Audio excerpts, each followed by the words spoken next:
Selamat petang, salam sejahtera. Aku nak mulakan ulasan kali ini dengan perkataan yang agak kesar. Kegilaan apakah ini? Aku terkejut dengan satu laporan di media, di portal apabila satu NGO telah menghantar memorandum untuk memohon pengampunan daripada diraja untuk Najib. Aku heran, seperti juga Mahathir pernah kata. Beliau kata orang sekarang sudah terbalik. Pencuri pula dibelanya sehingga ke titisan terakhir. Pencuri yang mencuri Milo tak nak dibela-bela. Tapi yang mencuri 42 juta ringgit milik Malaysia dibela sehingga ke titisan darah terakhir. Aku juga terkejut kerana hanya baru sehari Najib dimasukkan ke penjara Kajang, NGO ini telah pun menyerahkan memorandum untuk memohon pengampunan diraja. Takkah kita terkejut dengan perbuatan seperti itu? Najib sudah terbukti telah menyelewengkan dana milik Malaysia, SRC Internasional sebanyak RM42 juta. Ianya bukan satu perkara yang dicerita-cerita biasa.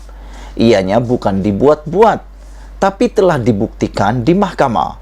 Bahkan pada pengakhiran hujahan di mahkamah, tidak ada satu pun fakta yang telah ditampilkan oleh pasukan Najib untuk cuba mematahkan hujahan bahawa Najib menyeleweng RM42 juta dana SRC tersebut.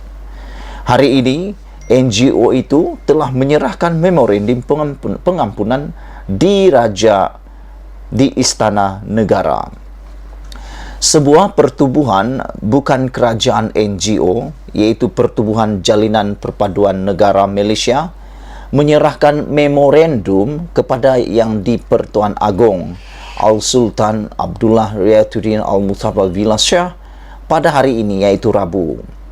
Presidennya Syed Muhammad Imran Syed Abdul Aziz berkata, memorandum itu adalah berkaitan pengampunan diraja terhadap Datuk Seri Najib Tun Razak.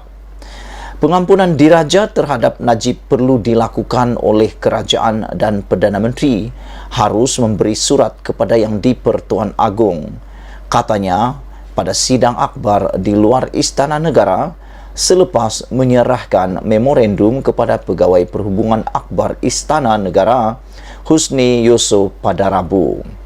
Yang aku hairan sekarang ini, aku pun tak pasti lagi siapa sebenarnya yang harus menulis surat untuk pengampunan diraja kepada Najib.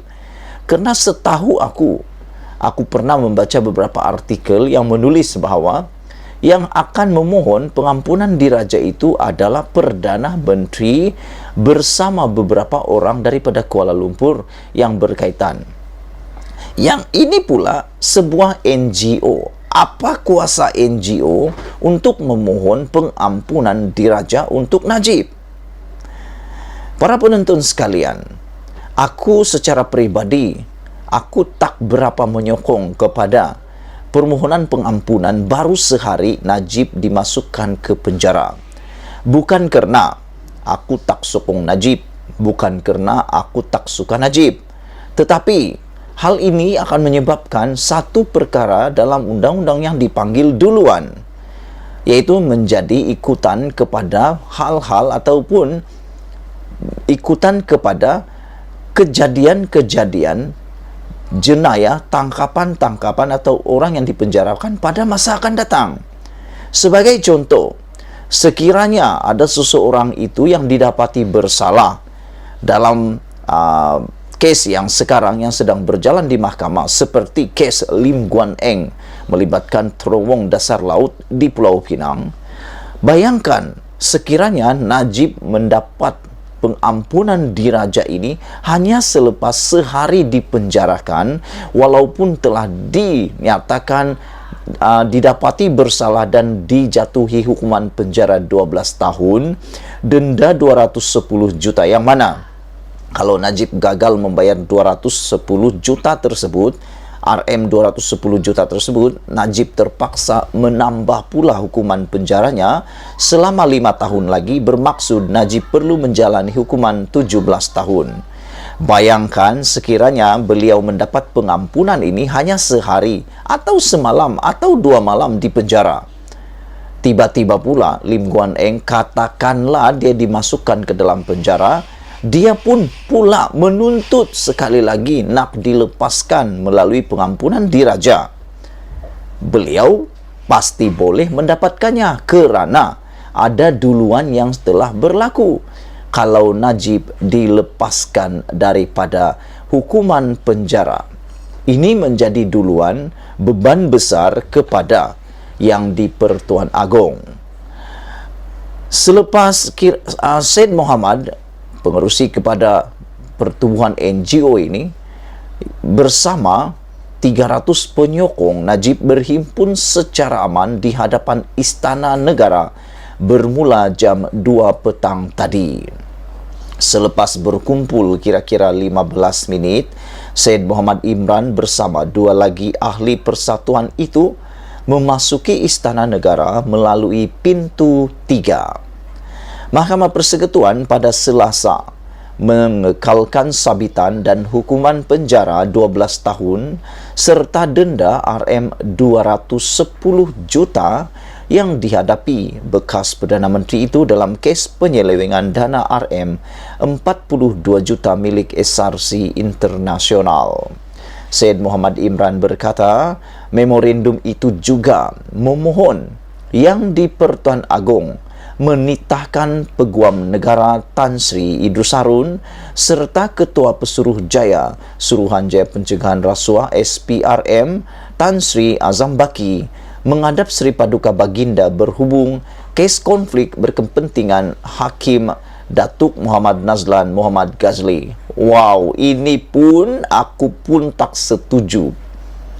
Kerana mereka menggunakan kuasa eksekutif tertinggi yang ada di Malaysia, yaitu yang di Pertuan Agong, budi bicara yang di Pertuan Agong, untuk cuba